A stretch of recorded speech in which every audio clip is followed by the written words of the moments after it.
if you take things like Dubai South. So the infrastructure catching up with development is a real problem on every aspect of the infrastructure. But if you look at water and take stormwater, for instance, dealing with all the water on the plot when you don't have a connection to a municipality pipe or an outfall is quite a challenge.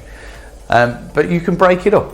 You know, we work with a lot of clients. It doesn't matter how big or small. One of the misconceptions of water management that it has to be done at scale, and that's not true. You can look at one villa, you can look at 1,000 villas, you can look at a huge urban area that includes commercial buildings, maybe airports, and but you can break it down into smaller chunks. And the more you do that, the easier it is to manage on those chunks. But one of the things that we're finding is obviously that rapid urbanisation. When you're designing these solutions, you've got to figure out what it's going to look like 30 years, 50 years ahead. It's not just for today.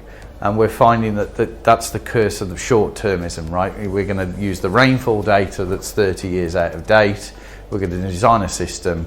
We're not putting extra capacity in the networks for climate change.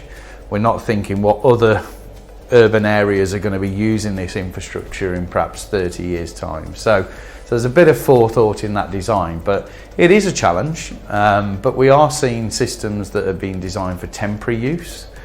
So people are thinking, right, I'm going to have a big connection here in 20 years' time, but what am I going to do in the meantime? So we are working on a number of projects like that.